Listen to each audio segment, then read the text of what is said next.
Oh, hello, everybody, and welcome back to the VADSBC show live. We're glad to have you here. We're all ready to get started today. We're always starting with music in the background. Could You Be Loved? We're happy to see you back here on September the 6th. The VADSBC show live coming at you. We're going to have some great guests and some great folks tonight. So stay with us. It's getting ready to happen. Stay with us. We're going to keep on going. Now, let me tell you who we've got tonight. Thank you for tuning in. And thank you for the folks who are going to be tuning in later to the VADSBC show live tonight with my great co-host, Erin Porcher. Erin will be coming in a little bit later into the show, but she is definitely the co-host who helps me get it done and makes things happen. Listen, folks, we're going to start off as we start every week. We're going to keep hammering at this because we've got some things that we need to get done. But let me tell you something, all you small business owners out there, all you Democrats out there, all you soon-to-be small business owners and soon-to-be Democrats or independents, for the folks who are out there, we want to let you know it's Woke Wednesday. And matter of fact, it's not just Woke Wednesday, it's woke all week long, all year long, because there's things that we just have to get done. There are some important things that are out there that we need to address in order to keep this country moving in the right direction and make sure that we get the folks who are elected, who are going to be taking care of the policies that help keeps all of our families in the country moving ahead. And that's what the Virginia Democratic Small Business Caucus does. It helps get Democrats elected.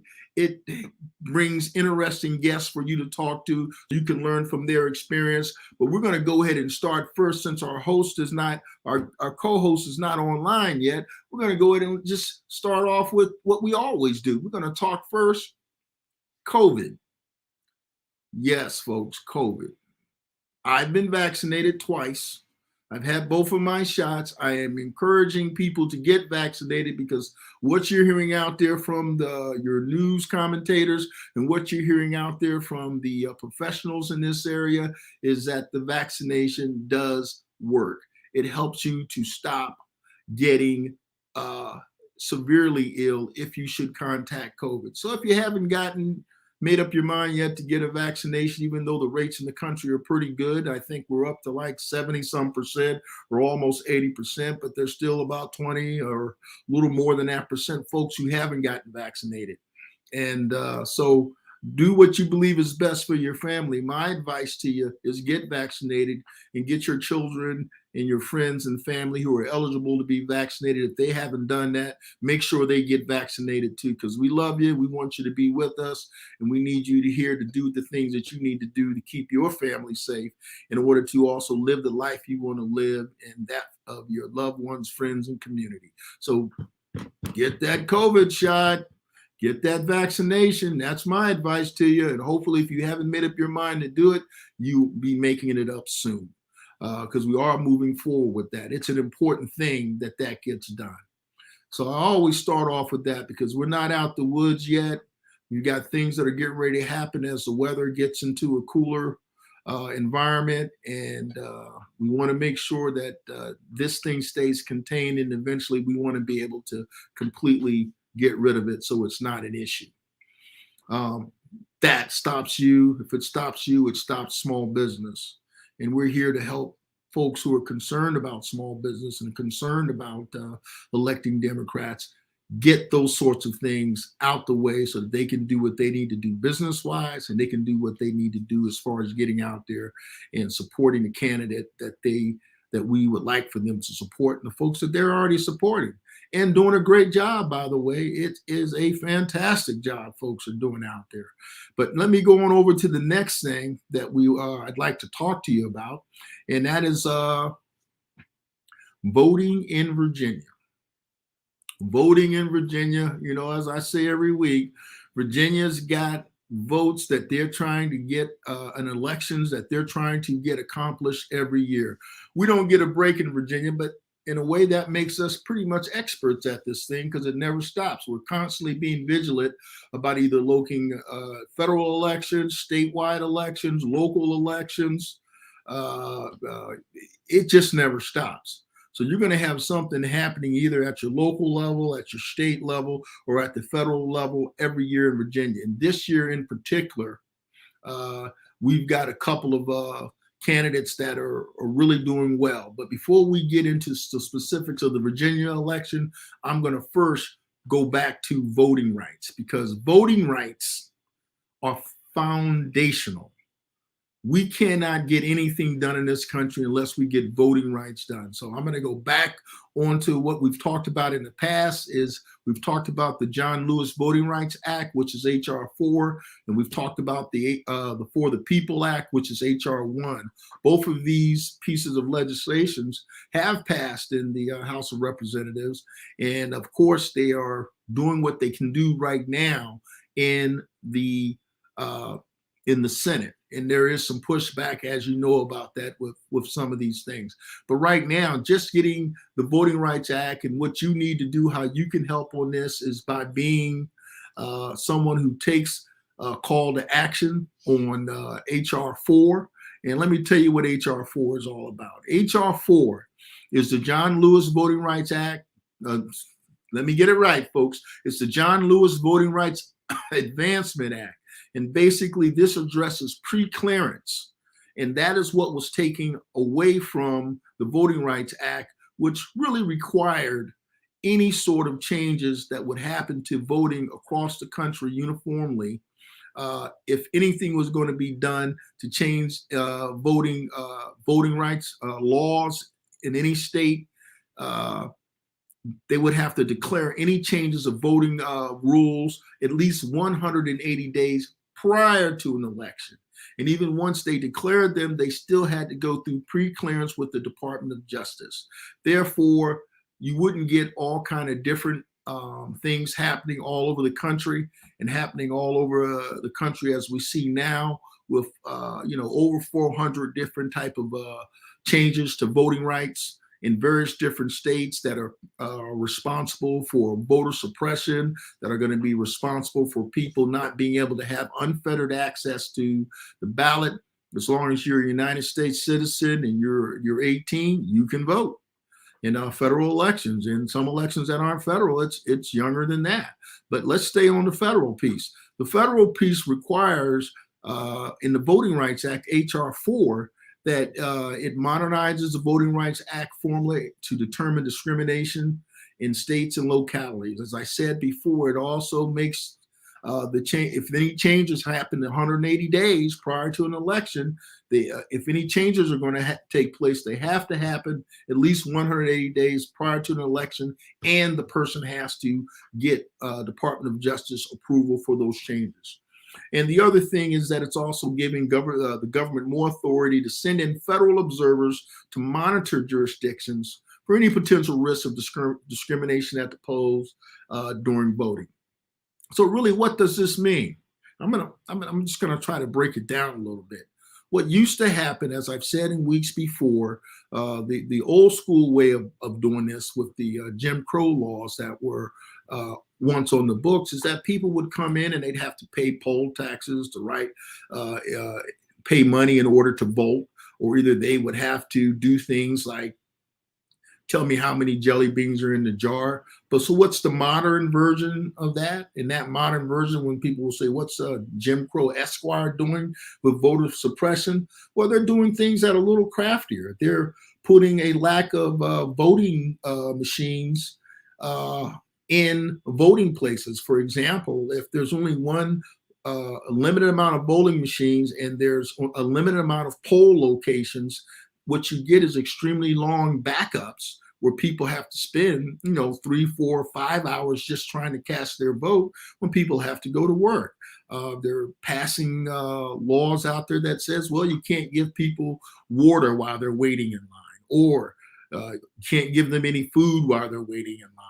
Or they're saying the other things that you're unable to do is that this whole thing about souls to the polls and getting together after church on Sunday to go vote, they're doing that. They're cutting down on the amount of time to do early voting or eliminating it altogether.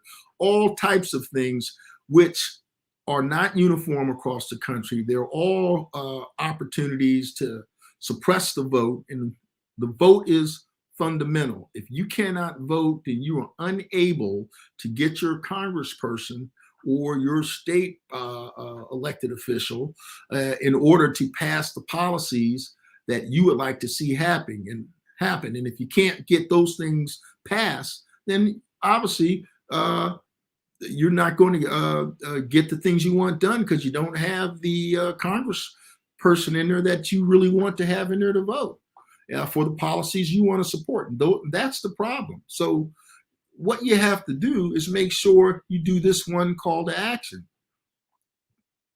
Call your congressperson and tell them, I support H.R. 4. I support the John Lewis Voting Rights Advancement Act. We want to see that get done in the Senate so that law can make it to the president's desk for his signature. You have to do that every day. You have to do that at least minimum once a week, but make the effort to tell your congressperson that you're for that and you want them to go ahead and do whatever it is that is required that they do in the United States Senate or in Congress in order to make sure that voting rights is not suppressed and that you have the ability to go in at a location which is convenient, at a location that has enough polls, that your name has not been taken off of the polls and you're unable to vote or have to cast a provisional ballot or something.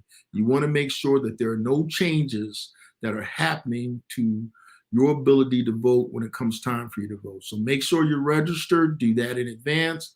Your call to action is to call your congressman or your congresswoman or your congressperson and make sure that they know that you're watching and you want the Voting Rights Advancement Act, the John Lewis Voting Rights Advancement Act to get passed and make it to the president's desk. That's what you have to get accomplished. Let me tell you about the next thing. And the next one is H.R. 1. That's the For the People Act of 2021.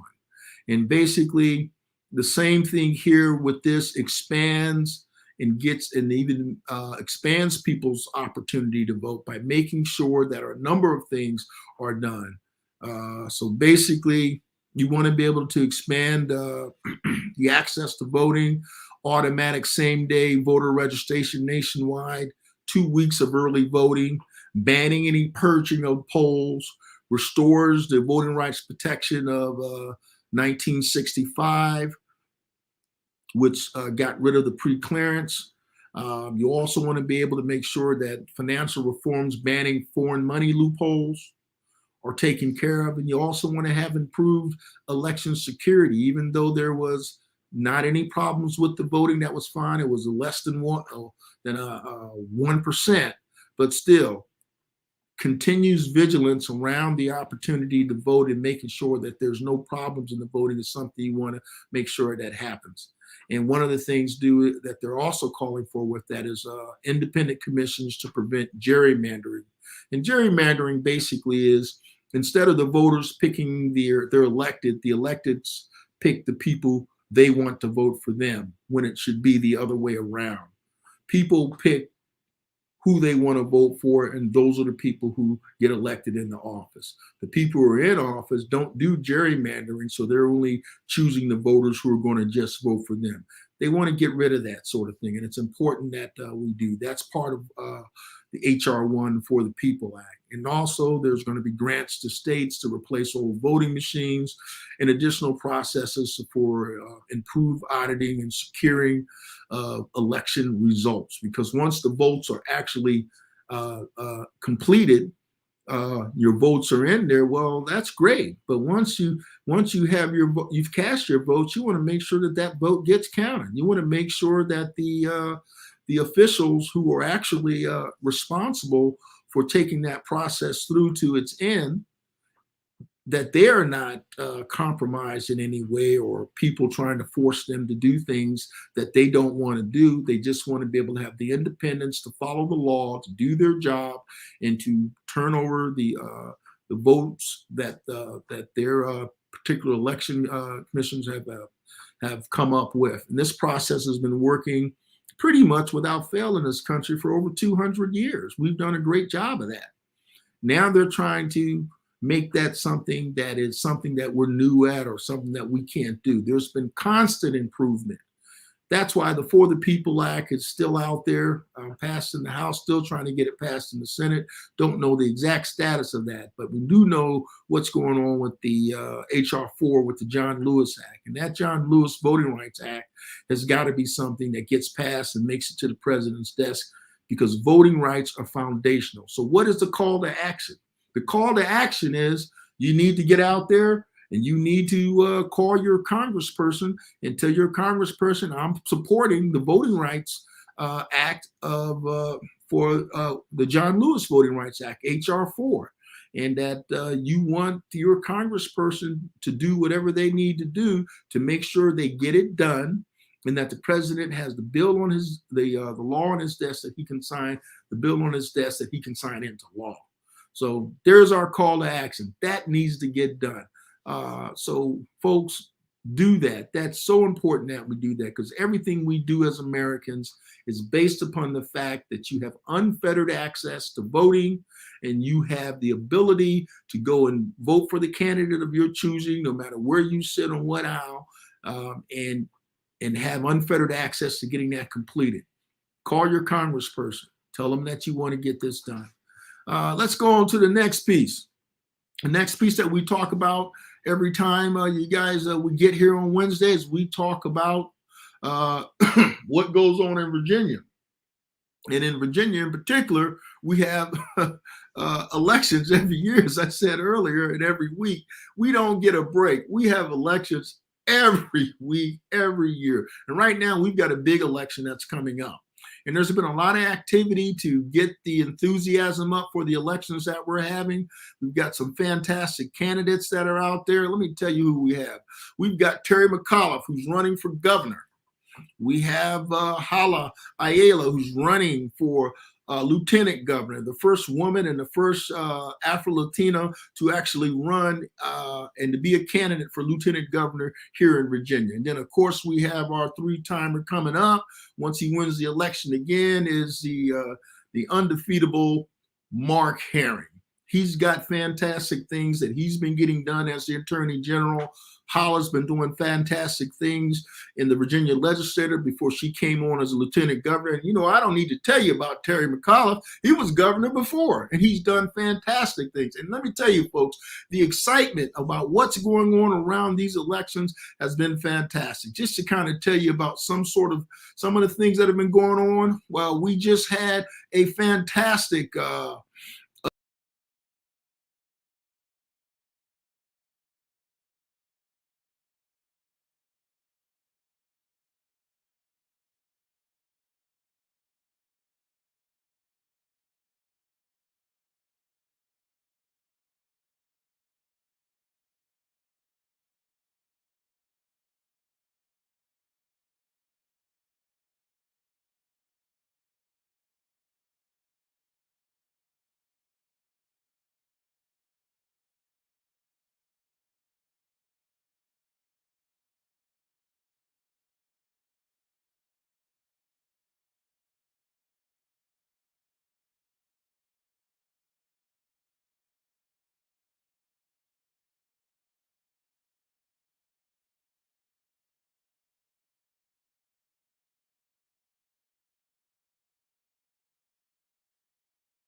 get back on.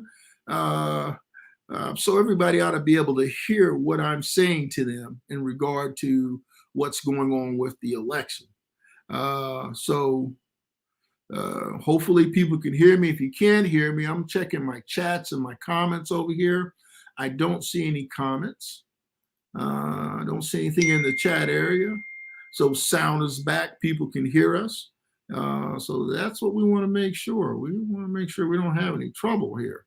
Okay, so I'm glad the sound came back for the folks who are giving me comments, because this is a live stream that's going on, and we just talked about the fantastic voter rally we had at the Casa Tequila Hispanic-owned business or Latino-owned business in Northern Virginia. The event was called Mi Casa, Su Casa Democrats, and we had a nice amount of folks who came up. And then the next day, we had our next event that came up. And the next event that came up, we had for Kathy Tran, which was a fundraiser on October 13th. We had Jennifer McClellan, who ran for lieutenant governor during the primaries, but also she is a current senator in the Virginia State Senate. And we had a great event there. And of course, she spoke to a lot of people out there at that event, just continuing to push the voter enthusiasm and the voting and the voters out there having an opportunity to hear what these different candidates have to say. But not wanting to be left out, we had one more event, which was the Black Women on Deck out in Manassas, Virginia. The Black Women on Deck had an event for Terry McAuliffe, and they had an event for Hala Ayala, who's running for lieutenant governor. And there was all kind of Prince William County folks out there supporting this meet and greet event. They had some fantastic barbecue. The Virginia Democratic Caucus members were happy to be there. And you had E.J. Scott, who is the Black Caucus chair, who was hosting at her home. And as you can see, it was well attended and voter enthusiasm is up. We want to keep pushing that, making sure that people know it's time to get out there and vote, folks. It's time to get it done. We're less than 30 days coming up on November the 2nd. So we're pushing the enthusiasm. Make sure, folks, that you're registered to vote and that you're getting out there to do the things that you need to do, because we really do have some fantastic candidates. Like I said before, on a statewide level, Terry McAuliffe for governor, Hala Ayala running for lieutenant governor, Mark Herring for attorney general. We've also been working with all of our House of Delegate candidates that are out there being elected too. We've got over 100 Democrats that are running all across the state. And that's just showing you what was happening here in Northern Virginia. But Northern Virginia packs a pretty strong punch, folks. So in Northern Virginia, we try to get it done. And we want to make sure that we get everybody out excited and voting. We want to make sure what happened in 2018 happens again in 2021 and in 2022 and right on down the line into the next federal election. We cannot take our foot off the gas. You have to make sure that we do everything we need to do to make sure we keep control of the governor's mansion, we keep control of the attorney general's office, and that we keep control of the House of Delegates and the Senate in Virginia, because that's where you block all those crazy laws and things that are being done across other different states that's coming out of the state legislature. So folks, voting in local elections is fundamental, like voting rights are fundamental. You've got to keep your team in place.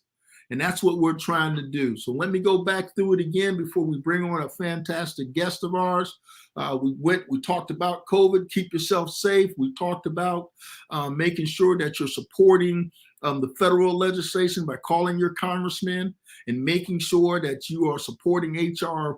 4, which is the John Lewis Voting Rights Act, and to make sure that you're supporting H.R. 1 is the For the People Act. Call your congressman, make sure that you have unfettered access to the vote, and that is no voter suppression across the entire country. We need to get that legislation in front of the Democratic president, Joe Biden, so Joe Biden can sign that in the law. And then once we do that, we've got to continue to be vigilant. So stay with us, folks. Stay with us. Hang in there.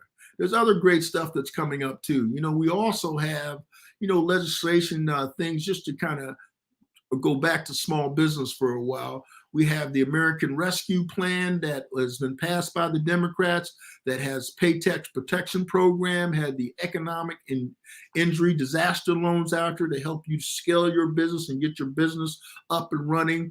That was over almost $2 billion that was divided out of $2 trillion, excuse me, that's a T, not a B, $2 trillion that was that legislation got passed by Democrats, so small businesses would have paycheck protection programs, so they could have the economic injury and disaster loans, so that they could scale and build their businesses. And also the shuttered venue operations grant program. So that's for movie houses and people in the entertainment industry, not just people on stage, but the venues that operate for them and movie houses and all the rest.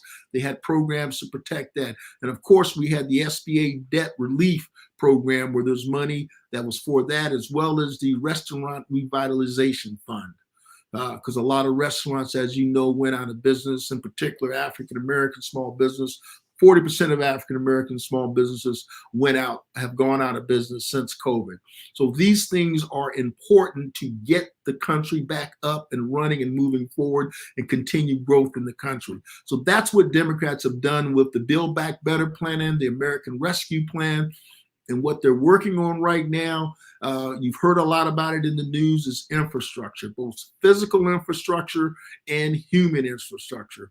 1.9 trillion or whatever that number is, you start getting that high numbers, I kind of lose the count. But that physical infrastructure bill has been pretty much agreed on. But now you can't have any of that physical infrastructure without the human infrastructure, without childcare, without the different things that are in that bill that will bring opportunities just for people, and people in this case is small businesses that also will benefit from getting that human infrastructure bill put in place. And it actually puts in funding for all these things for both for a 10-year period.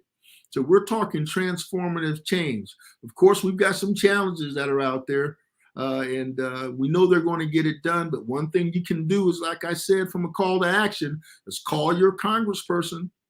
Tell them you're supporting. You were happy with the American Rescue Plan. It helped get my business back online. I'm looking forward to make sure that the infrastructure program, where they're looking to spend around $3 trillion for the human part, and another 1 point whatever it was for the physical infrastructure, all those things will make things better, not just for small business owners, but for Americans and for jobs, and for small business owner and large businesses will benefit from this as well. But investing in our future, investing in free community college, subsidized childcare, better roads, airports, you name it, the environment, putting money into renewable energies and putting money into things that will stop the things that are going on now where we're having all these disasters because of climate change. We have to invest in those things now.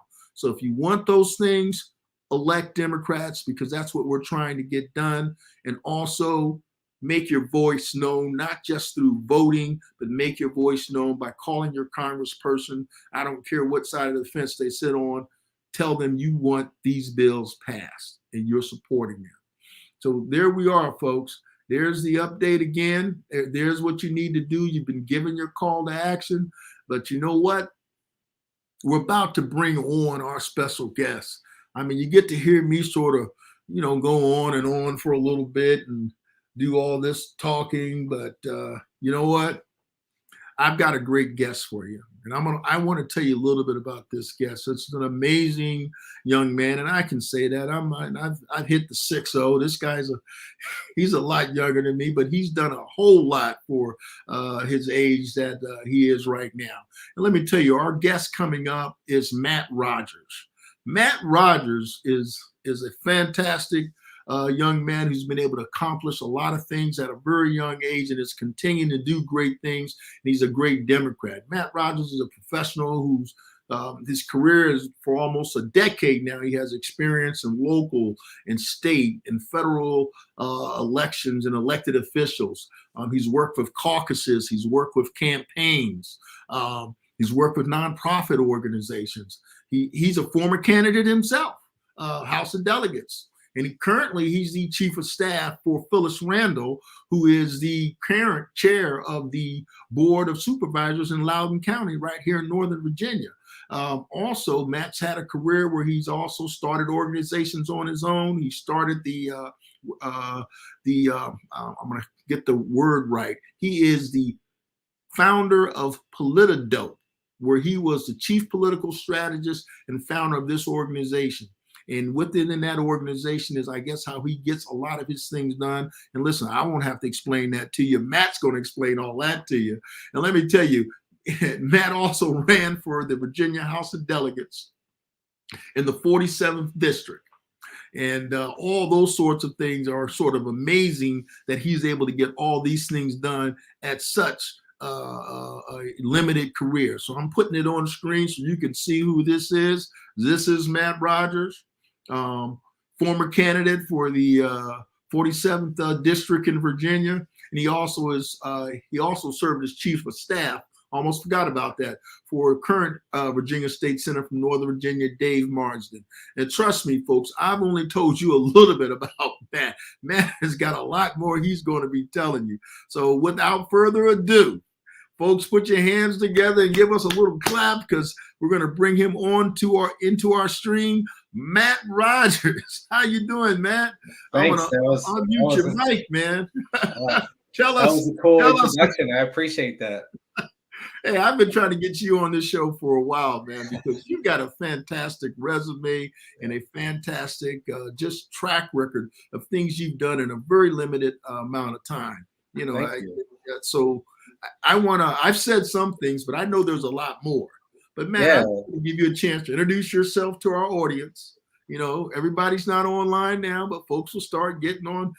They see it after the fact, and we're going to start pushing it out after the fact. Okay. But tell us a little bit about how you got into, how your career started, what's your background, and just put it in your own words for us. Cool. Thanks. So I got started as just like a college guy. I was walking around. I really had like little odd jobs, and I was like non-political. I voted for Obama in 2008 because I was 18 years old. Like that was my first opportunity to actually, get out to vote. And so I voted that time, but I wouldn't even consider myself like a political activist or even woke at all. And then I got an opportunity to work on, because they were looking for interns, and I happened to be a political science student because I was trying to get a degree. That's what I was trying to do at that point. And so on this listserv, my girlfriend, who's my wife at the time, was telling me, you got to get something done. You got to, you can't just be working these little hourly gigs.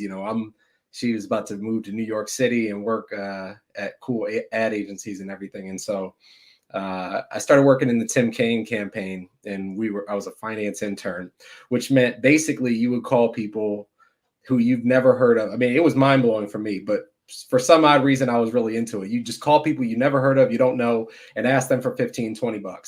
But it was all during the 2012 presidential election. That was also in the Senate campaign. So I was like, you know what? This is pretty cool. Like, so I went to the that week, I looked it up. I was like, oh, we have young Democrats on campus. I had no idea. Like a lot of kids, people who worked on my campaign are like 17, 18, 19-year-old young Democrats. I didn't even know young Democrats existed. Again, I'm like, this is not my thing at all. And so I got into the campaign office, and I really enjoyed like everything about it.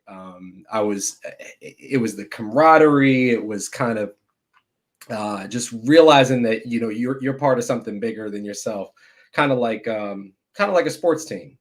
And so, through all that time, I've been doing voter registration on campus. I've been doing different campaigns, petition operations, working for legislators who are making laws. Mark, you still with us? Uh-oh. I think I'm the only one on the show, y'all.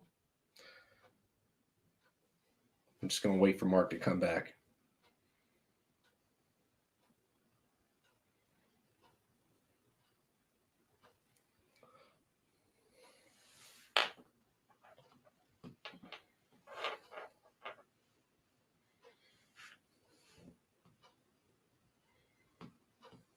Add myself back to the stream. You couldn't Okay. hear me? No, I wasn't talking. I was listening to you. Oh, you left me, man. You left me alone. You were flying solo. I'm just listening. Okay. No, I mean, so all that time between now and then, I've just been trying to stay involved as I can. Yeah. Obviously, it's a professional interest, but I'm also just passionate about it. And so when I'm not even doing my, job, whatever that may be at the time, or different candidates that I'm helping out, I'm doing this, thinking about it or talking about it with people. And so more recently, after the 2016 election, my wife and I were like, I do odd jobs where I work for campaigns and for 6 months here, a few weeks here, do branding here. She does the same kind of thing with her. Well, that's what I saw on your resume, man. You did social media and research for Lieutenant Governor Northam when he was Lieutenant Governor. I saw that on your resume. Oh, he wasn't. Finance. You've done social media stuff. You've done field organizing for Terry McAuliffe with his first run. So you've got a lot of experience in a short amount of time. I've been fortunate to run into and somehow meet and to some level impress some cool people. I was working. Actually, I worked with Ralph Northam before he was lieutenant governor. Actually, when he was running for lieutenant governor, he was a Democratic primary candidate. He was the underdog. Check that, so many years later, that's something that only you had to have worked in the industry at that time or been around to even remember that. But Anish Chopra was the favorite. Yes, Anish was the favorite. Former chief technical officer for the state and then for the Obama administration. So you were going up against some heavy hitters, man. That's pretty good. Yeah, I did some social media. This was 1 year, from that goofy kid with braces showing up with the suit that's 4 sizes too big. In the Kane office, I'm 1 year out, so I'm not this Matt Rogers showing up in that campaign office. So, honored in retrospect that I got to do the things that I did at that time, and I met Ralph, and so when all that went down, it was an interesting thing because I have look at me, I've had experiences with Ralph, and I think we all sometimes we have we decontextualize things, and we're not as understanding as we are in general life as we are when we're talking politics or when we're talking about candidates and stuff. You expect, there's an assumption that if somebody ever rises to run for office or work for a candidate, that either they've lived a spotless life or that they've scrubbed their existence away. Honestly, nobody's lived a spotless life, man. So if they have, they probably shouldn't be running. Right.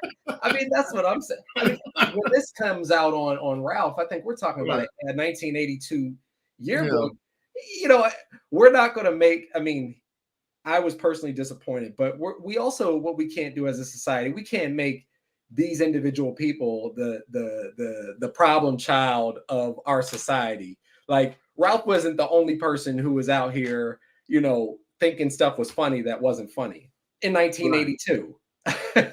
Well, you see, I got this gray hair up here, man. So I graduated college in '83. So Ralph and I are around the same age. And of course, it's not funny, but I think what a good politician or a good human being, let me just put it that way, has to have the capacity to learn and grow and change. Anybody that when I look at people who are good for an organization, and particularly for people who are in public office, because things change. And if you have the capacity to grow and change and say, hey, that was not cool back then, I no longer do that.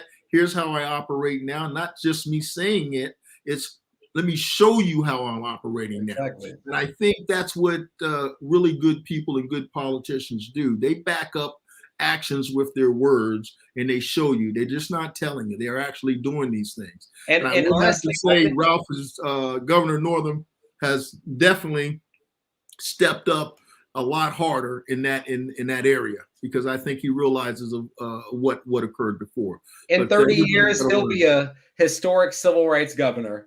Right. All of us who lived through this will be like, Mhm. that was crazy, when that whole thing happened.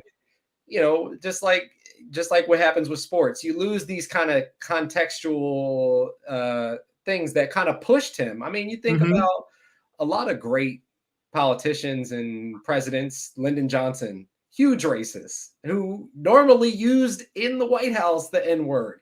But you look back, he signed the Voting Rights Act, of which you're talking about.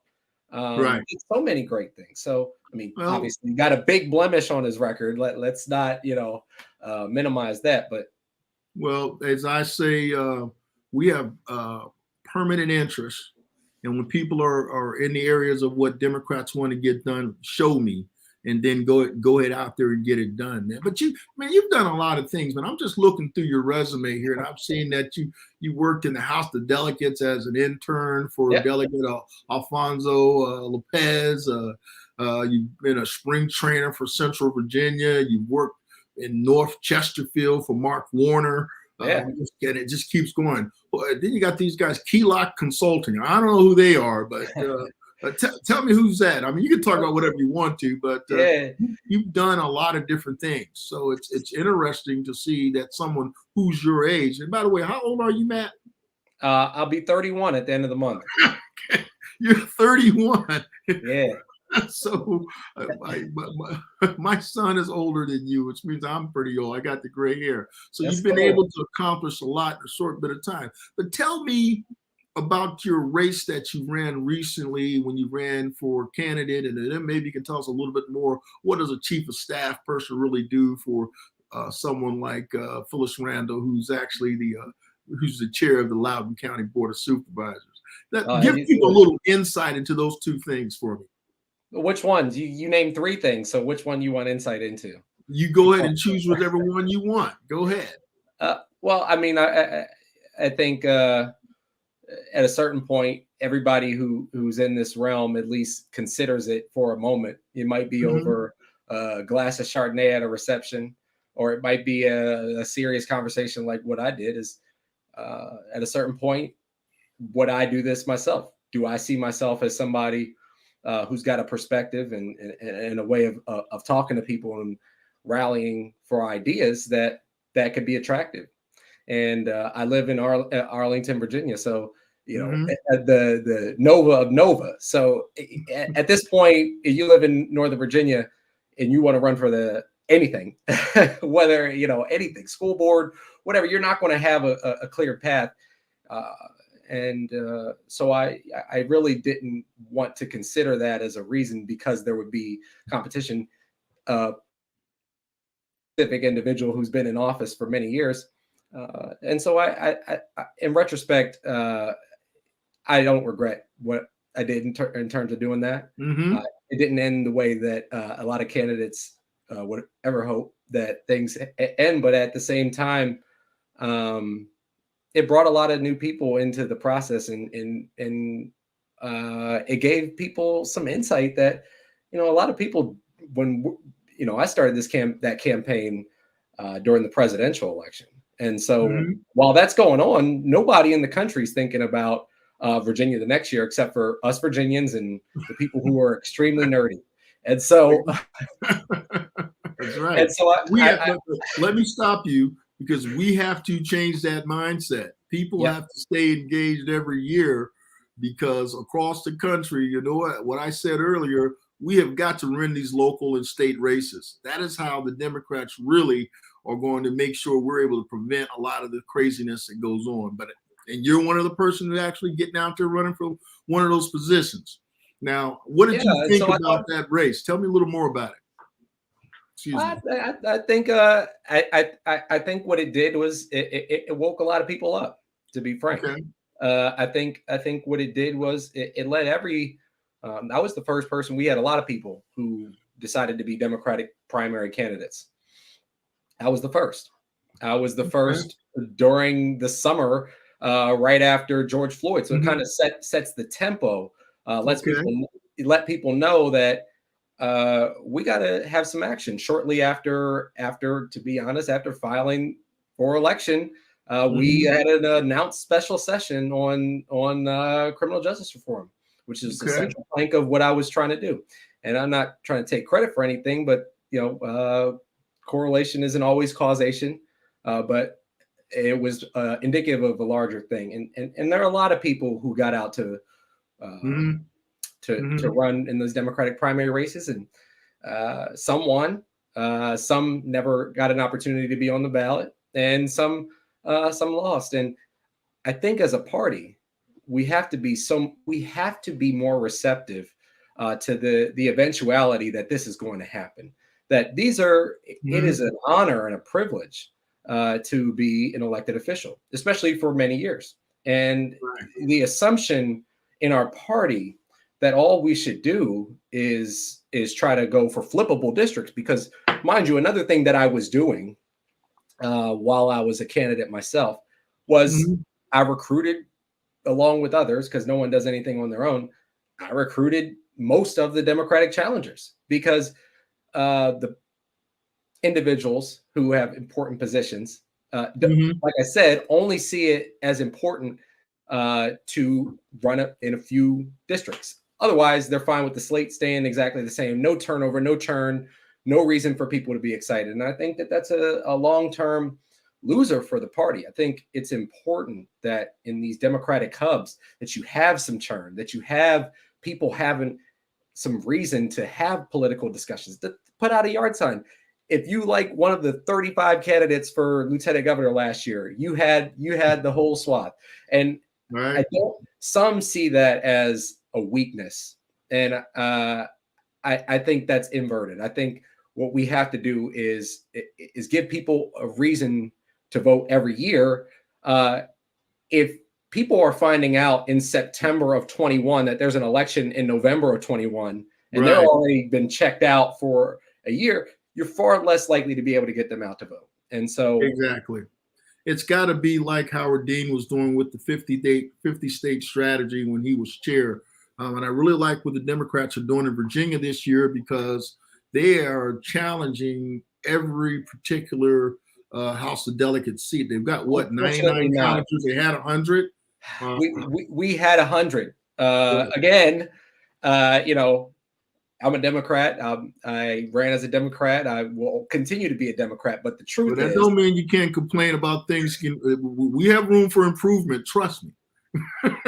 We had 100 candidates for 100 districts. The Republicans watched us recruit district by district by district, get to 100. They hired somebody so they got to 99. We, instead of hiring somebody, we didn't do that. Local Democratic chairs pushed candidates out, left candidates hanging out to dry. And we now have 94 candidates instead of the 100 that we had going in. But let me ask you a question. You have to explain this to people. Why is this important that we challenge every particular seat with a Democrat? Why is that something that we want to get done? Why does the person who's not really plugged into this stuff, what do they need to understand about that? Yeah, thanks. That was an important question. I think, first of all, there's research to back up the fact that the districts in 2017 where Democrats did not field a candidate performed worse for Ralph Northam. And it happens year after year where you have no competition, no reason for local Democrats, nobody actually working these areas, because that's a little known thing. Having worked on coordinate campaigns, you find out the most important thing on a campaign is resources. And so that bleeds into number two, is because these Republican candidates are going to raise money regardless, especially from the business community. Right. You have to give the the big business community a reason to first hedge on whether they're going to give money to these candidates because they're outright getting involved in a general election, or if they're going to split their money, or if they're going to stay out. Second of all, if they decide to give money and they raise money and they have no campaign, that money is going to go to all of our all of our most vulnerable Democrats. Exactly. They're going to shift those resources to the vulnerable seats, because if you're in a safe seat, you're good. And Yeah. now people who are vulnerable, like you said, those are the particular candidates that are now have all the guns targeted towards them. And that's not a good thing. I mean, think about it like Michael Jordan versus Detroit Pistons. There Right. was nobody for Michael to throw the ball to. So the rule is we're going to rough this guy up. He's going to score 35. He's going to score 38. He's going to put on the most amazing performance we've ever seen. He's going to lose and his body's going to hurt. And that's going to happen to all of our flippable opportunities. And all we do is go on the old model. Well, the other thing I think what happens when you bring more candidates to bear, you also have that demographic, that age demographic, the millennials, other folks coming in, bringing the ideas, bringing these other younger voters or in some cases, a lot of cases, more progressive voters with them. And you're also bringing not so much they're younger or progressive, you're bringing new ideas, new blood forward, which creates excitement, which creates enthusiasm. Yes. But if you never allow those people to get those ideas out to the public sphere and allow them to contact the folks who would be most likely willing to look at them, and plus older voters too. I'm not going to kick out all the old guys like me and older women like me. We're looking at new ideas and new people who are going to bring new ideas forward. And I would have to say this as an African American. I don't say you can be an African American, not be a progressive, because we're not. There's a lot we need to get accomplished. There's a lot that we've had to deal with through the years and the decades and the century, where we're having to make up ground to bring us to where we ought to be, and bringing everybody else along with us. So, new blood, in my mind, is a good thing, because that's how you honestly, since we're being frank here, yeah, I think it's a problem that you look at the Northern Virginia delegation of the House of Delegates in the Senate, and we know what it looks like. Well, so do they. But what happens is, and I will say, all skin folk ain't kin folk, because somebody is going to put it in the comments. He might as well just some folks on the other side of the fence who look just like us. Like, wait a minute. That can't be the case. And even all Democrats don't do what Democrats ought to do. You can look at what's going on in the Senate now. So, but the fact is, you are true. I think when you have diversity in your imagery and narrative is important. And when you have images and narrative, you bring people out to vote. Because essentially an election is really, you're selling a candidate's ideas and who he is. Yeah. So that visual is important. The policies and ideas are important. You got to make some changes in those areas in order to sell it to the consumer, in this case, which is the voter. And if he looks up and says, hey, this doesn't look like a whole lot going on here for me, because, it's just like looking at pictures. When people send you a bunch of pictures, what's the first thing you do? You look for yourself. If you don't see yourself in the picture, you just keep flipping. Oh, there you go. I'm in the picture. That's what people naturally, it's a human thing to do. So honestly, that goes into why I did what I did in terms of thinking that I could be a candidate. And I was a damn good candidate, to be honest. Let me ask you the hard question. No candidates wants to answer. You're going back into that arena? I got a lot of options open to me. And I think a lot of people know that. And I think a lot of people need to think about that. And I think keep your seatbelts buckled. Stay tuned to this spot, to this channel, right? You're going to hear something coming from Matt Rogers in the future. Well, that's a good thing, man. Look, but let me ask you, Matt, what are the ideas that you have that are kind of like your personal pet sort of things that you really want to get accomplished? Things that are really for me, it's voting rights. That's foundational. But are there any other things, to include voting rights, that you want to talk about that you think needs to get done and it's not getting done? I mean, I think there's a lot that needs to be done, and none of it, to be honest. I mean, as somebody who's been a candidate in the past, none of this stuff is 100% your idea. Right. There are people who bring the bravery and the perspective to give voice to certain ideas. And right. I think that, to be honest, Mr. Youngkin scraped one of my ideas off my campaign website. This whole grocery tax thing. But what he forgot was the taxing of the rich, which we need to do in the state. The top income tax rate starts the minute you make $17,000. He forgot that big old part. Cannabis tax. He wants to make sure that we don't reap the benefits of that. There's a lot. I think we all know that the competition, I will use no names, are not being genuine. No. But you said your idea that the things that are most important to you, let's just say what's out there now. What's your feeling about voting rights? What's your feelings about things that are going on with the infrastructure stuff on the federal level, and how that applies to, when it drills back down to local stuff in Loudoun County or either at a state level in Richmond? Any thoughts on anything you want to share with us? Well, yeah, I mean, to be frank, I think one of the true reasons that I can give, Terry was not my favorite candidate in the primary. I wasn't even excited that he announced his candidacy, and that's just me being frank. That's me. That's Matt Rogers' perspective. But one of the things that I can say that he was a good governor, and one of the things that I was proud that he accomplished and fought for was the restoration of rights. Absolutely.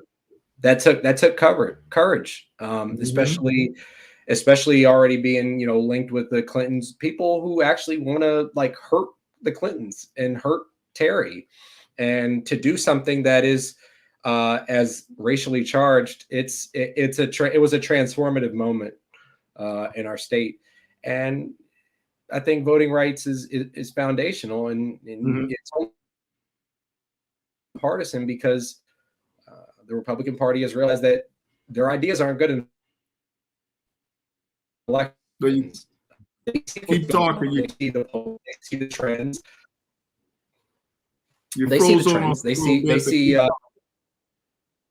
Oh, okay. Says computer's done. Sorry about that, y'all. Okay, go ahead. So, I mean, the Republican Party sees the trends. They see the voter registration numbers. They see the polling on how people feel about issues, and they know that the only way that they can win is through stealing votes. And even when they can't steal votes, what they're going to say is that Democrats cheated. And so we are at an inflection point where Democrats got to fight like hell. And we're not going to cheat. We just want everybody to have a chance. Whoa, I lost them. Whoa. Well, folks, let me tell you one thing. We've had some fantastic words that were coming to us with Matt. Matt was just basically saying he went off the air at the right time, lost his connection. We have to fight like hell to go ahead and win this election. We may not agree with everything that every other Democrat agrees with, but for the most part, our interests are aligned 90-some%.